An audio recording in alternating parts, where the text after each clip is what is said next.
రోజు ప్రపంచ వీరుడు జాతికి స్ఫూర్తి నింపిన నాయకుడు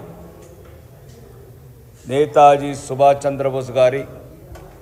123వ జయంతి సందర్భంగా భారతీయ జనతా పార్టీ స్టేట్ ఆఫీసులో నివాళులు అర్పించడం జరిగింది।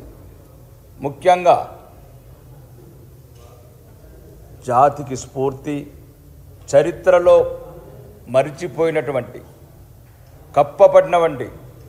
ఒక వీరుడి చరిత్ర। ఎటువంటి సౌకర్యాలు లేని ప్రపంచంలో ఈరోజు చరిత్రలో ఉన్న కొందరు జైలు గోడలలో బుక్కులు రాసుకుంటా టైంపాస్ చేసే సమయంలో ఈ వీరుడు ప్రపంచాన్ని ఎదిరించి జయించి ఈ దేశం నుంచి కుట్రలు కుతంత్రాలు చేసిన భారతీయ నాయకులు, సొంత పార్టీలో నాయకులు, దేశానికి స్వాతంత్రం తెచ్చినామని ఫోటోలు పెట్టుకున్న ఈరోజు చరిత్రలో ఉన్న నాయకులు వాళ్ళ పన్నాగాలు, వాళ్ళ కుట్రలను ఛేదించుకొని కలకత్తా నుంచి బయలుదేరి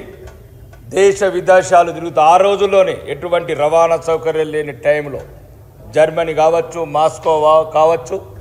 అంటే ఊహించండి ఆ ప్రపంచ వీరుడి చరిత్ర, అతని ఘనత, అతని ధైర్యము, అతని రక్తంతో స్వేదంతో ఆజాద్ హిందూ ఫౌజ్ అనేది సింగపూర్ దేశంలో మొదటి స్వతంత్ర భారత దేశాన్ని ప్రకటించిన ఒక మగధీరుడు, ఒక వీరాది వీరుడు, ఈ జాతికి ఈ దేశానికి ఎప్పటికీ స్ఫూర్తి నింపిన ఆ నాయకుడి ఆశయాలు ఒకవేళ ఆ కుట్రలో భాగమే ఎన్నో కుట్రలు చరిత్ర లేకుండా చేసిన నేతాజీ సుభాష్ చంద్రబోస్ గారిని మేము భారతీయ జనతా పార్టీ తరఫున స్మరించుకుంటాము, ఆ స్ఫూర్తి నింపుకుంటాము। ఈ దేశ యువతకు అతను చేసిన త్యాగాలు, అతను చేసిన గొప్ప పనులు ఇవన్నీ చరిత్రలో మేము మళ్ళీ చరిత్రలో లిఖించి ఈ భవిష్యత్ భారతావనికి, యువ భారతానికి పాఠాలుగా బోధించి